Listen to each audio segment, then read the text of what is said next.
Hey intro, we are moving on to the next step of our plant project. Okay, so yesterday you guys had your final plant drawing, and then you made 2 copies. So you're gonna set those 2 copies to the side, and you're going to get one of them in front of you. And what we're going to do is, remember, the positive space is the plant, the leaves and the stems and what you're looking at. And the negative space are these sections here that are created around these sections of your leaves and stems and stuff. Now, as you can see, this has created a closed shape. So here is a closed shape, here is a closed shape, here is a closed shape, here is a closed shape, etc. Some of you might not have that, and you might need to break it up into some sections. Even though this has created a closed shape, I might not want this to be this big.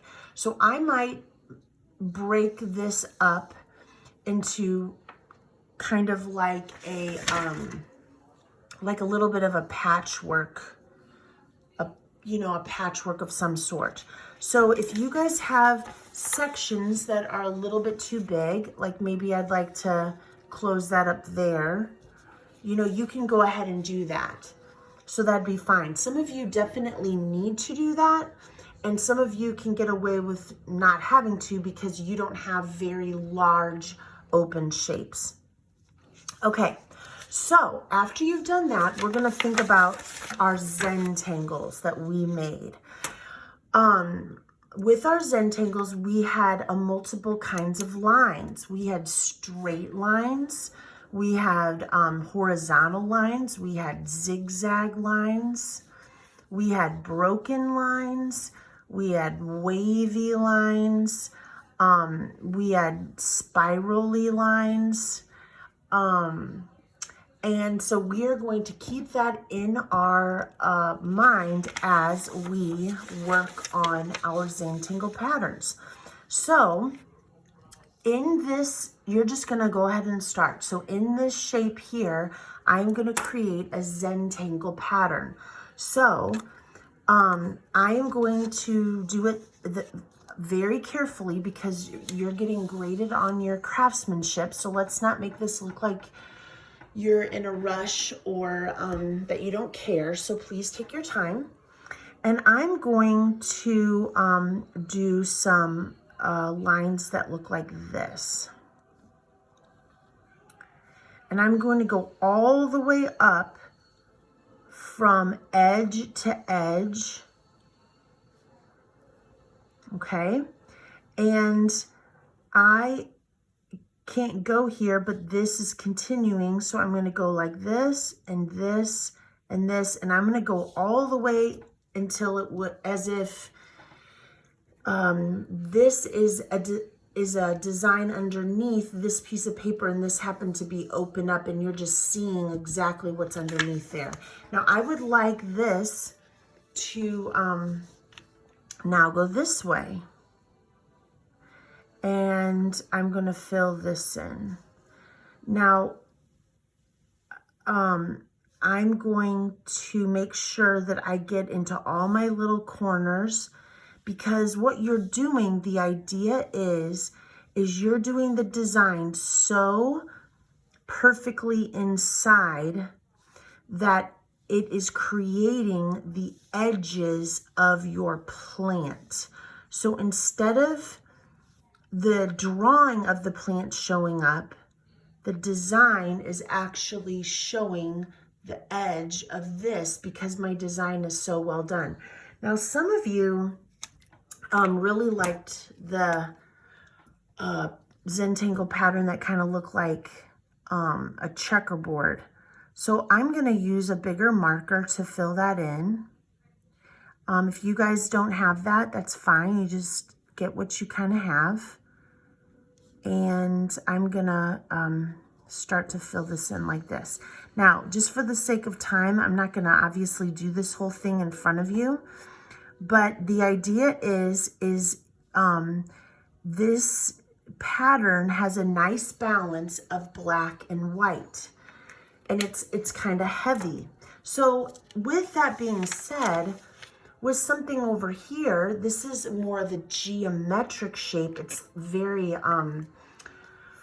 you know, like rectangles, squares, triangles are geometric. Organic is more like of nature, something that's free formed and more organic. Think of, you know, like jellyfish tentacles and veins in trees and leaf shapes, and it just kind of does its own thing. So in here, I'm going to go against the organic, and I might do a zentangle pattern that is very different than this.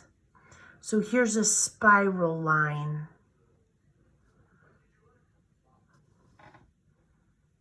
So now my two zentangle patterns are not competing, and they're not looking like they're doing the same exact thing. That doesn't mean that I can't repeat this pattern maybe over here if I wanted to, but you want zentangle, you want the patterns to look very different next to each other, so it's not the same idea of the same look next to each other.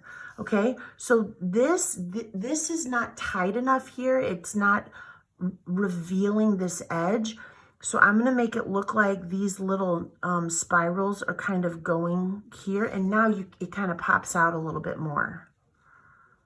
Okay, so I'm going to do this like this. All right, now thinking about my lines, here's this is a more of a spiral line. I'm going to make sure that I get right up into, so this will create an edge here, because when it's all said and done, if you erase all this, you should be able to see your plant just like be pure white and pop out like crazy because you've gone to the edge so well. All right, now I have very tight spirals and I have very rigid lines and geometric shapes. So for here, I might want to do some big wavy lines. Okay, and so I'm creating variety, and they're not competing with one another. It doesn't look like it's like continued through the whole thing. But the problem with this one is, I'm not going to finish here, but there's too much white space. This leaf is not going to pop out because there's too much white space in here. So I need to think, what could I do in between here to kind of fill this in? Maybe I would like to do something in between to kind of fill that in a little bit more, to make it more dense. Okay.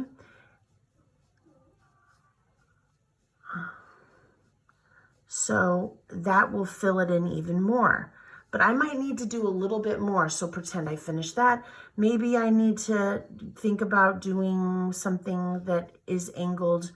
I could do this at an angle and see now, since this is filled in a little bit more, the edge of this leaf is now exposed. Do you see that? Okay, so the idea is you want to have good craftsmanship. You need to have a variety of different zentangles. You do not want them competing with each other. And you want to do your very best. Your job is to just get as far as you can today. And you need to take a picture of how far you got, and then send it into, take a picture and send it into Google Classroom. All right? Okay, have a good day. Bye.